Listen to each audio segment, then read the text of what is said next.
पूर्णिमा के नारियों को, स्त्रियों को अखंड सौभाग्य के लिए जो नारी वैधव्य नहीं होना चाहती है, उस नारी को पूर्णिमा के कितने व्रत करना चाहिए। जिस नारी के यहाँ संतान नहीं हो, औलाद नहीं हो, उसको पूर्णिमा के कितने व्रत करना चाहिए। जिस नारी का पुत्र, पति बहुत बीमारी से ग्रसित हो, लग रहा हो कि ये मेरा बेटा बहुत बड़ी बीमारी में घिरा हुआ है, तो नारी को कितने व्रत करना चाहिए। स्वयं भगवान कृष्ण ने माता यशोदा को द्वापर में भी बताया है कि पूर्णिमा के 32 व्रत होते हैं। कितने व्रत होते हैं? 32।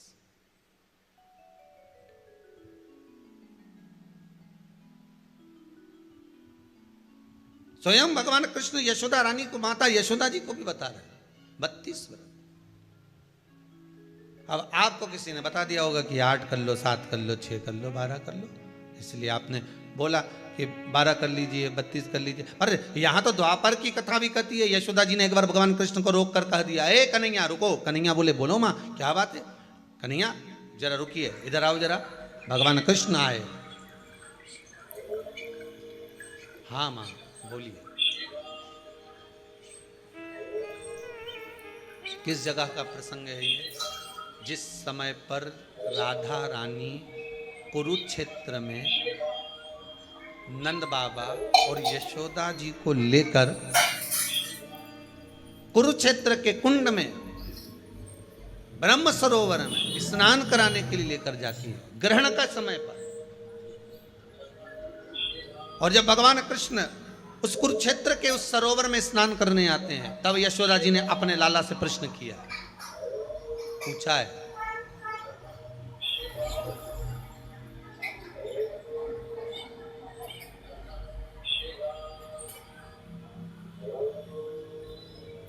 कि नारी वैधव्य होकर ना मरे।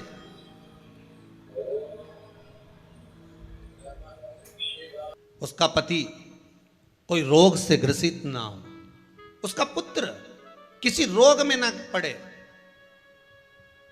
अरे भाई कितना सुंदर संवाद लिखा है। अगर किसी माता का पुत्र मान लो किसी नशे में डूबा हुआ है, कोई नशा कर रहा है और गलत नशा है, आपको लग रहा है कि ये नशे में डूबा हुआ है, आपको लग रहा है कि ये गलत जगह पर डूब गया है, आपको लग रहा है कि मदिरापान में, मांसाहार में या अधिक गांजा आदि का जो भी नशे होते हैं, जितने भी नशे, उसमें डूब चुका है। और माँ उसको समझा रही है, तू नशे में मत डूब, तू इस काम को मत कर, तू ये गलत कर्म मत कर।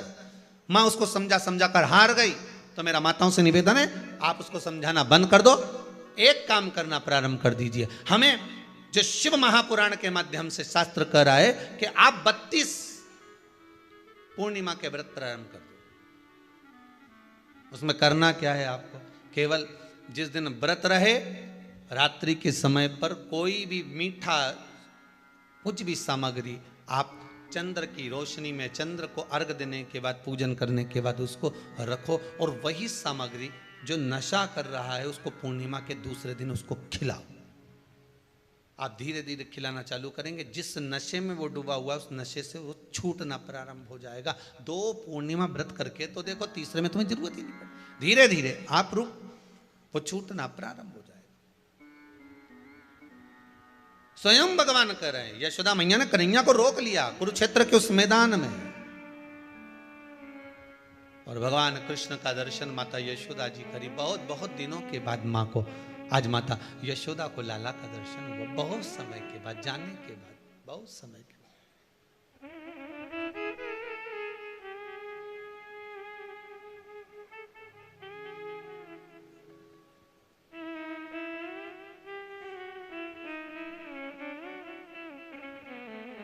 आज नयन में महापुराण की कथा कहती है, महाराज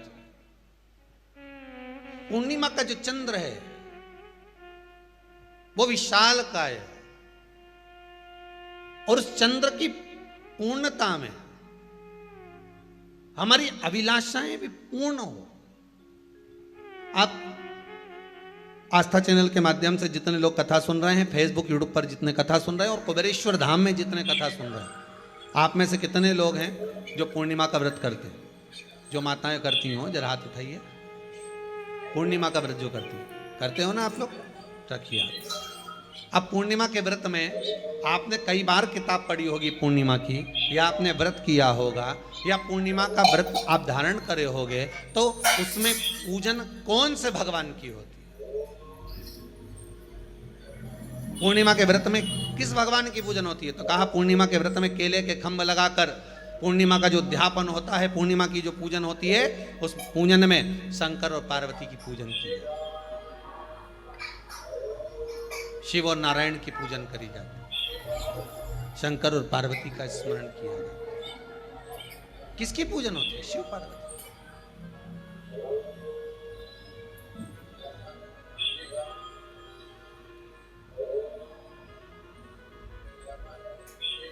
क्यों शंकर और पार्वती का पूजन क्यों करा जाता है पूर्णिमा के व्रत में? क्योंकि शिव और माता पार्वती ही केवल एक ऐसे हैं जिन्होंने अपूर्ण लक्ष्मी को भी पूर्ण बना दिया था। किसको पूर्ण बनाया है? लक्ष्मी। शरद पूर्णिमा के दिन अगर आप शंकर भगवान को एक लोटा पानी अगर शिव को समर्पित कर रहे हो, श्वेत पुष्प को रख कर शंकर जी के ऊपर सफेद फूल को चढ़ाकर अगर एक लोटा जल भी, एक पात्र जल भी शंकर को समर्पित कर रहे हो, तो ये लक्ष्मी के लिए ही तो कर रहे हो। और कौन सी लक्ष्मी? पूर्ण लक्ष्मी। पूर्ण लक्ष्मी।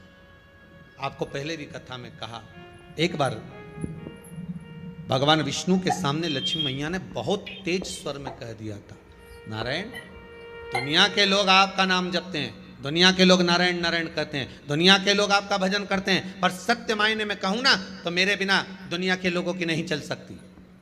मेरे बिना दुनिया नहीं चल सकती, संसार मेरे बिना नहीं चल सकता। भगवान विष्णु ने कहा, ये तो गलत है लक्ष्मी आपका कहना। एक दिन लक्ष्मी को अहंकार आ गया। अहंकार के संबोधन जब माता लक्ष्मी करने लगी तो भगवान, उसी समय पर भगवान विष्णु को क्रोध आ गया और भगवान विष्णु ने कह दिया, लक्ष्मी तू इतनी बड़ी बड़ी बात कहती है कि तेरे बिना नहीं रह सकती संसार। मैं तुझे कहता हूं लक्ष्मी, तू अपूर्ण है। तू अपूर्ण है तो पूर्ण कब हो गई?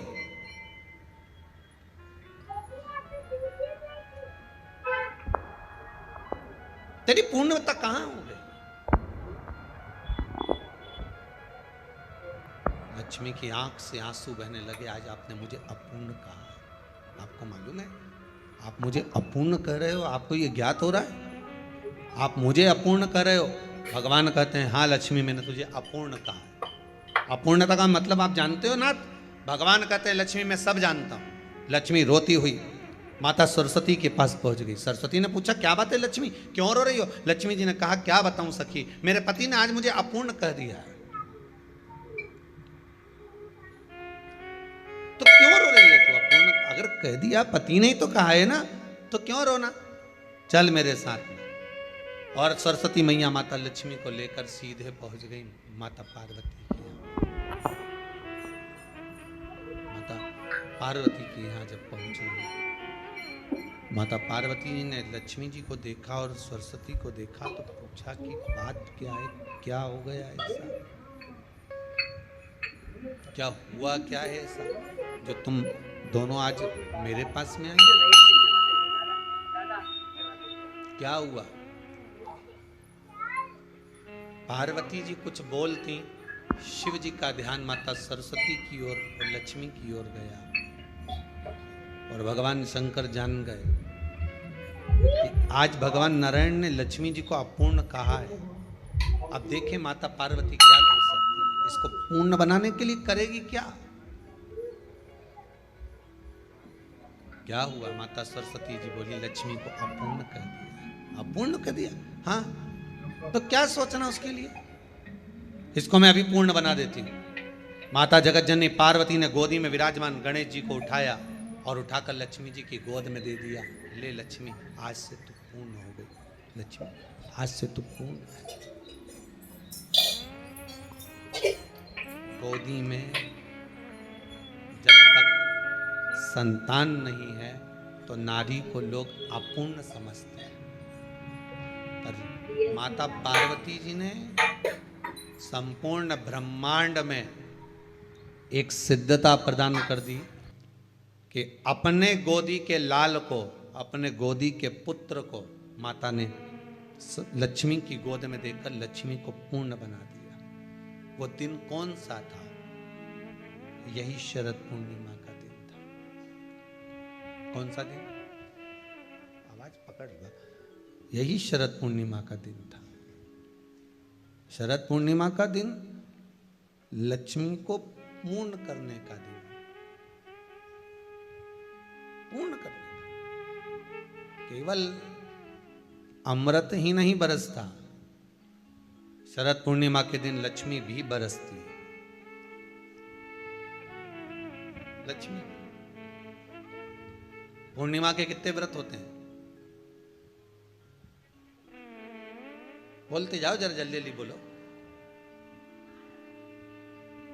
पूर्णिमा के नारियों को, स्त्रियों को अखंड सौभाग्य के लिए, जो नारी वेधव्य नहीं होना चाहती है, उस नारी को पूर्णिमा के कितने व्रत करना चाहिए? जिस नारी की यहाँ संतान,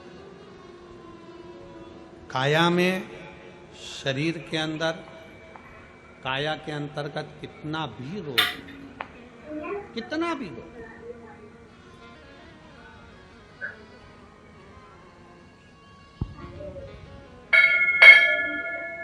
शरद पूर्णिमा आ रही है।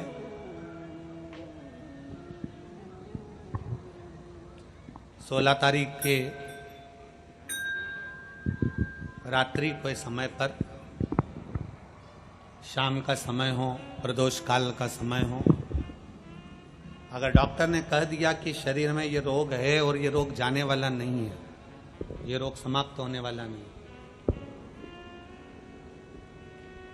एक बेलपत्र, एक दुर्वा और एक चावल का दाना, सफेद चावल का दाना, एक दाना मात्र अक्षत। सोमेश्वर भगवान शंकर के नाम का उच्चारण कर कर, जरा ध्यान देंगे सभी लोग। जैसे ये शिवलिंग है, ये जलाधारी है, और ये जलाधारी के सामने से जो जल बहता है, गणेश जी, कार्तिकेय और अशोक सुंदरी का जो स्थान बीच में है, शिवलिंग का जो जल बहकर नीचे की ओर आता है, यहाँ जो जगह होती है, आप लोग आस्था चैनल के माध्यम से आप इसका स्मरण कर सकते हैं। और दूर दूर अगर दिखाई नहीं दे रहा हो तो आप उसको बाद में चैनल पर, कथा के बाद में आप लोग आस्था चैनल खोलकर या यूट्यूब पर उस कथा के अंतर्गत आप उसको देख सकते हैं। ये शिवलिंग, जलाधारी, जल बहने का स्थान, ये शिवलिंग के सामने जो स्थान होता है, यहाँ से पानी चढ़ाते हैं तो बहकर जो नीचे आता है, जितना मोटा ये जलाधारी का स्थान होता है, इसी स्थान पर एक चावल का दाना, एक दुर्वा, एक बेलपत्र खड़ी की खड़ी यहां समर्पित करें। बेलपत्री का डंडी का मुख नीचे हो, बड़े पत्ती का मुख ऊपर की हो, दुर्वा का भाग ऊपर की हो, चावल का एक दाना यहां समर्पित कर दें। और बाबा देवादिदेव महादेव को यहां समर्पित करने के बाद सोमेश्वर महादेव का श्री शिवाय नमस्तुभ्यम का स्मरण कर कर अपने रोग, जो भी बीमारी है उसका स्मरण कर कर बाबा से प्रार्थना करें। उसमें से बेलपत्री और दुर्वा दोनों को लेकर आए, हटाकर कटोरी में रख लें। एक लोटा जल प्रदोष काल में शंकर भगवान के मंदिर में समर्पित करते हुए और बाबा को प्रार्थना करें। और वो दुर्वा और वो बेलपत्र दोनों को लिया। दुर्वा को उसी शरद पूर्णिमा की रात्रि को चबा चबा कर अच्छे से खा लें, जो एक दुर्वा आप लेकर गए हो। और बेलपत्री को दूसरे दिन सुबह के समय पर जब उठने के बाद, ब्रश आदि करने के बाद, स्नान आदि करने के बाद, भोजन आदि करने के पहले उस बेलपत्र, जो छोटी सी बेलपत्र, उसको चबा चबा कर खा लें। कैसा भी रोग है उसका 15 दिन बाद जांच वापिस कराएं, धीरे धीरे उस रोग में आराम लगना प्रारंभ हो जाए। कैसा भी रोग। शरद पूर्णिमा पर चंद्रेश्वर महादेव की शिव महापुराण की कथा फिरोजाबाद के इस पवित्र प्रांगण के अंतर्गत आप और हम श्रवण कर रहे हैं। शिव तत्व की प्राप्ति कैसे हो?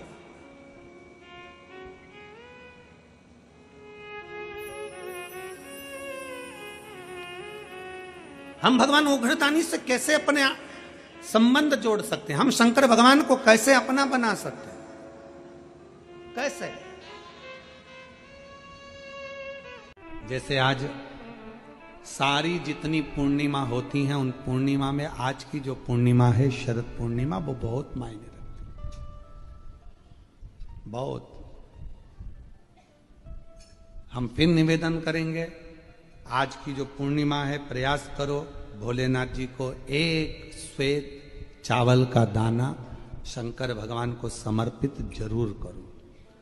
और रात्रि के समय पर जब चंद्र पूर्ण आनंद के साथ में हो, और यदि कोई शरीर में बहुत ज़्यादा कोई रोग ग्रसित हो गया है, कोई चर्म रोग हो गया है, कोई शरीर में कोई भयंकर रोग हो गया है, तो छोटी सी बेलपत्र शंकर भगवान पर चढ़ी हुई चंद्रमा की रोशनी में चंद्रमौलेश्वर महादेव का नाम लेकर औषधि के रूप में उसको चबा चबा कर खा लो चंद्रमा की रोशनी में। उससे वो औषधि का काम करेगी और तुम्हारे रोगों को समाप्त करेगी। चंद्रमौलेश्वर महादेव का स्मरण। कौन से महादेव? चंद्रमौलेश्वर। और चंद्रमौलेश्वर महादेव की चंद्रमौलेश्वर शिव उपासना ये बहुत। और आज तो सुंदर शरद पूर्णिमा है, बाबा की बड़े आनंदमय स्वरूप है। चंद्र की रोशनी में आप लोग तो खीर खाते ही हो, पर साथ में एक बेलपत्र का प्रयोग भी जरूर कर देखो, वो आपकी जिंदगी में ना जाने कितने रोगों को समाप्त कर देगी, कितने रोग। पर वो बेलपत्र छोटी लेना, ज्यादा बड़ी बेलपत्र नहीं लेना, छोटी सी बेलपत्र लो, शिव पर चढ़ी हुई श्री शिवाय नमस्तुभ्यम बोलकर चंद्र पूर्णता में जब हो, रात्रि के समय पर एक बेलपत्र चंद्रमौलेश्वर महादेव का नाम लेकर उसको चबा चबा, जिसको खाने पर मुंह में छाले हो जाते हैं या छाड़ छाड़ हो जाता है तो उसको पीस लो, पीस कर बाहर बैठकर गोली लेकर उसको पानी से निकल जाओ, पर उसको खाओ औषधि के रूप में। कहते हैं शरद पूर्णिमा की रात्रि की चंद्रमा की रोशनी एक ऐसी रोशनी होती है जिसमें जितनी औषधीय पौधे होते हैं उसमें एक बल उत्पन्न हो जाता है जो हमारे शरीर के सारे रोगों को समाप्त कर देता है, सारे। आपके यहाँ खीर रखते हैं, हमारे यहाँ हम हमारे कुबेरेश्वर धाम पर हम बेलपत्र रखते हैं रात्रि के समय पर। और वही बेलपत्र जब कोई बहुत ज़्यादा तकलीफ में होता है तो वही बेलपत्र का चूरा बहुत सूख जाती है, उसको दे देते हैं, यही पाते रहो, वो औषधीय तत्व है।